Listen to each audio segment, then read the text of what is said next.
Good morning, students. Welcome to online classes. I'm your subject teacher and my subject is Class 6 Hindi. तो जैसा कि बच्चों हम chapter 2 हेर फेर कहानी को पढ़ रहे हैं। हमने कहानी के 2 पैराग्राफ पढ़ लिए थे। तो बच्चों आज हम कहानी को आगे पढ़ेंगे। हम कहानी को यहाँ से पढ़ेंगे। मजदूर ने जी जान से काम किया, दिन का आराम बेचा, रात की नींद बेची, शतरंज की चालें चली, छल कपट धोखे से धन कमाया और धनी बन गया। अब वह मजदूर न था, अपने नगर के नामी रईस था। उसके संदूकों में रुपए और मोहरें भरी थी। उसके पास रहने के लिए विशाल महल था। उसकी सेवा करने को दास दासियां थीं।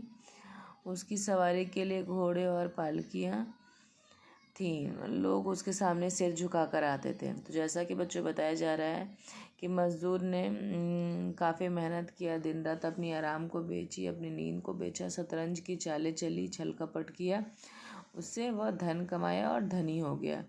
अब वह मज़दूर नहीं था, एक नामी रईस था। उसके पास संदूकों में मोहरे भरे हुए थे। उसके पास रहने के लिए विशाल महल था। उसकी सेवा करने के लिए दास दासियां थी। उसकी सवारी के लिए घोड़े और पालकियां थी और लोग उसके सामने सिर झुकाकर आते थे। एक दिन सांझ के समय वह पालकी पर सवार होकर अपने घर लौट रहा था कि एकाएक उसकी पालकी रुक गई। उसने नौकरों से पूछा, क्या है? सरकार, मजदूरों की बारात आ रही है। उन्होंने कहा, एक और हट जाएं। वे कहते हैं सड़क सिर्फ तुम्हारे लिए नहीं है, इस पर हम भी चल सकते हैं। उनकी इतनी हिम्मत, सबको डंडे मारकर भगा दो।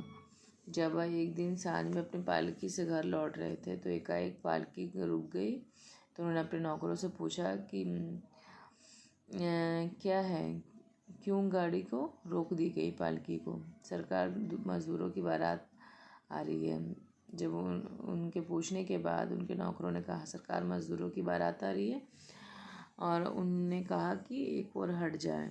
वे कहते हैं कि सड़क तो सिर्फ तुम्हारी नहीं है, इस पर हम भी चल सकते हैं।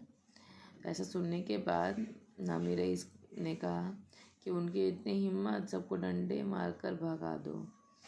डंडे बरसने लगे। मजदूर चीखे मारते इधर उधर भागने लगे।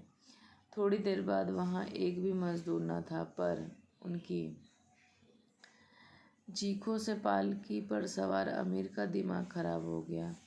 उसने अपने नौकरों से कहा, मुझे पालकी से उतार दो, मैं आराम करूँगा। नौकरों ने सड़क के किनारे गलीचा बिछा दिए।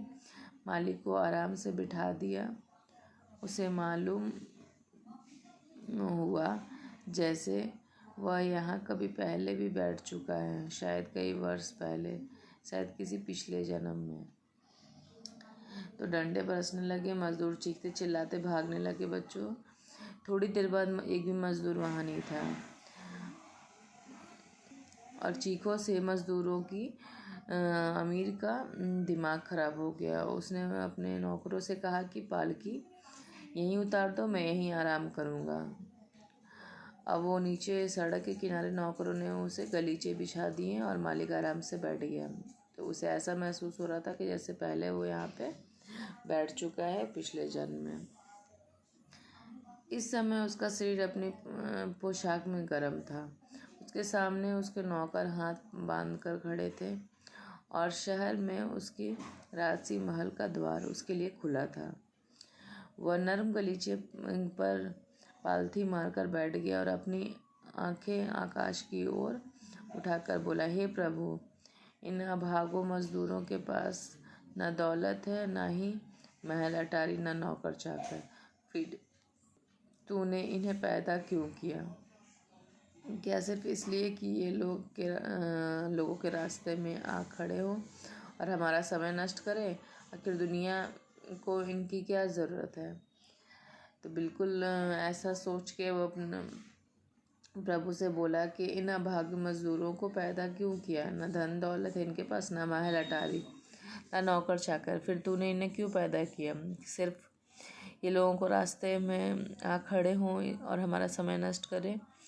इसलिए पैदा किया, आखिर दुनिया में इनकी क्या ज़रूरत है। तो शिक्षा, हमें भूलकर भी निर्धनों का अपमान नहीं करना चाहिए। तो जैसा कि बच्चों इस कहानी से हमने सीखा कि हमें भूलकर भी किसी निर्धन की अपमान नहीं करना चाहिए। इस कविता के रचयिता हैं सुदर्शन। तो बच्चों हमने आज इस संपूर्ण कविता का अध्ययन कर लिया। धन्यवाद।